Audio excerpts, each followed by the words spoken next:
जों हास्थायनाय बायदि जेरै जों गोदान केन्डिडेट लुगैदोंमोन बिदि जुदि गोदान केन्डिडेट होआबा जोङो फैगौ समाव इउपिपिएल दलनिफ्राय जों गानाया खास्तां काउन्सिलनि इलेक्सननि थाखाय मुसलपुर समस्तियाव जि बिजाथिखौ दिनै टिकट घोषणा खालामबाय बे टिकटनि बेलायाव जोंनि बे इउपिपिएल दोलोनि पुराना वर्कारफोरा गोजोननाय गैया दोलोनि मावथिफोरनि बोसोन मथे बिथाङा दिनैसिम सोलिनायखौ जों दिनैसिम नुवाखै जोंनि बे वर्कारखिनिया जमा जानानै हयथ' इन्डिपेन्डेन्सबो होनो हागौ नङाब्ला जोङो बबेबा दोलोखौ मोजां दोलो नायनानै जोङो बेखौ हयथ' सापर्ट खालामनो हागौ। हेलौ लोगोफोर आदा राकेश बोरै जागोन दा नोंनि बियाबावनो दिनै नोंनिनो मानसिफ्रा माथो नोंखौ नाङा होनबाय ना जोंनो गुबुन केन्डिडेटसो नांगौ बेफोरबायदि माखासे बाथ्राफ्रा दिनै ओंखारदों माथो थ' रायजो राजानो थांबाय दिनै रायजो राजाफोरानो दिनै राकेश ब्रह्मखौहाय EM लाइमोन थेवब्लाबो दिनै बेखौ जोंनि बियाबाव नाङा जोंनो गुबुन केन्डिडेट बिजाथि नांगौ बे बाथ्राखौ फोरमायदों आरोना इउपिपिएलनिफ्राय स' माबादि बाथ्राफोरखौ दिनै बुंनानै फोरमायदों बिथांमोना मानो थाखाय बेबायदि जालांखो जाथायफ्रा स' बिथांमोना गावसोरनि खुगाजोंनो मिडियानि गेजेरजों फोरमायना होदों नोंथांमोना भिडिअ नायलांदो आरोना अब्लानो बुजि मोनगोन मानि थाखाय नाङा रायजो राजानि दिनै राकेश ब्रह्मखौ स' बेयाव इउपिपिएलनि जोबोर गिदिर खहा जानो थांगासिनो नामा बेयावबो बिदिब्ला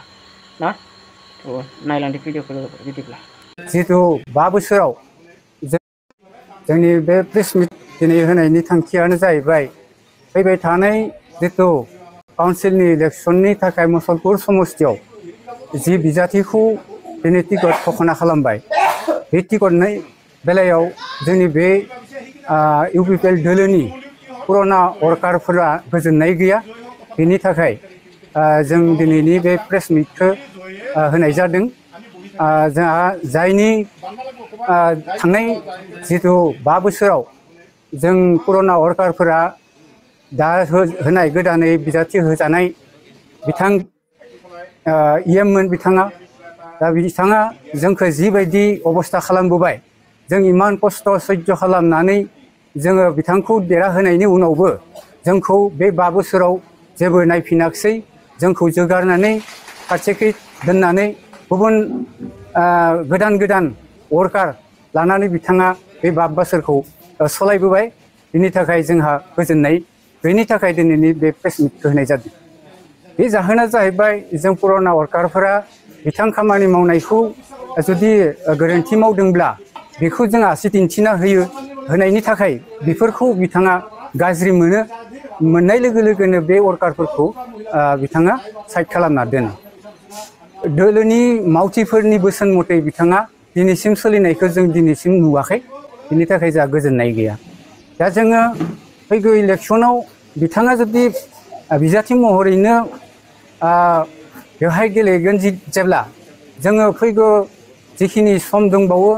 साननैसो समनि उनाव जोङो बेखिनि जोंनि वर्कारफोरा मोनसे थोंजों लामा नायनानै जों मोनसे डिसिसनाव फैगोन हयथ' जोंनि बे वर्कारखिनिया जमा जानानै हयथ' इन्डिपेन्डेन्सबो होनो हागौ नङाब्ला जोङो बबेबा दोलोखौ मोजां दोलो नायनानै जोङो बेखौ हयथ' सापर्ट खालामनो हागौ। गिबियावनो मिडिया पार्सनखौ बरायबाय दिनैनि मिडिया पार्सन प्रेस मिट लानायनि जाहोनानो जाहैबाय जोङो फैबाय थानाय BTC इलेक्सननि जा माने फारिलाइ केन्डिडेटनि फारिलाइ बेखौ जोङो दाखालि बावै नुनानै जोङो ओरैबायदि जादों जाबायदि जोङो लुगैदोंमोन बिदि जोङो हयथ' केन्डिडेट मोननो हायासै मोननो हायैनि जाहोनाय दिनै जोङो एक्स वार्कार जानानै जिहेतुके 5 बोसोर नासयजानानैबो जोङो इउपिपिएल दोलोखौ नागाराखै थिग बिदिनो जोङो दिनै बिखौ माने सिलेक्सन खालामनायाव जोङो गोजोननाय गैया गोजोननाय गैयैखायनो दिनै जों बे प्रेस मिटखौ लानाय जादों बिनि गोजोननाय गैयैनि ओंथियानो जाहैबाय बिथाङा पार्टिनि वार्कारफोरनि बायदिहाय सोलिया गाव निजेनि मय मतालिजों सोलियो मानो होनोब्ला आं सानो आरो पार्सनेल सानो बिथाङा हयथ' फैसा रां रुफानि माबायावनो बिथाङा बिदिहाय पार्सनेल माबायाव सोलियो रावनिबो माबाफोरखौ लाया कमप्लेनफोरखौ होबाबो बिथाङा गनाया दा बिनि थाखायनो जोङो लुगैयो फैगौ समफोराव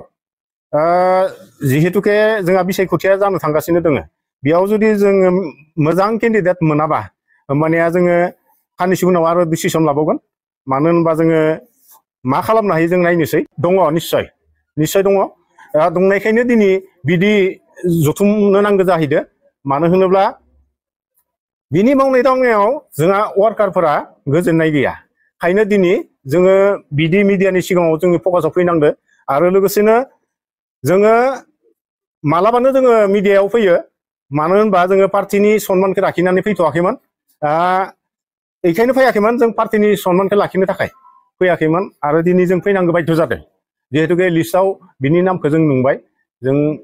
मिडियायाव फैनांगौ जाहैबाय फैबाय थानाय बिसायख'थियाव जुदि केन्डिडेटखौ जोंनो गोदानहाय सिलेक्सन खालामाबा जों हास्थायनाय बायदि जेरै जों गोदान केन्डिडेट लुगैदोंमोन बिदि जुदि गोदान केन्डिडेट होआबा जोङो फैगौ समाव इउपिपिएल दलनिफ्राय जों गानाया खास्तां ओमफ्राय बे जों जेब्ला गावस्रागोन लोगोसे फैगौ एमएलए बिसायख'थियावबो जोंनिफ्राय जों गैयाबा गोहोम गोलैगोन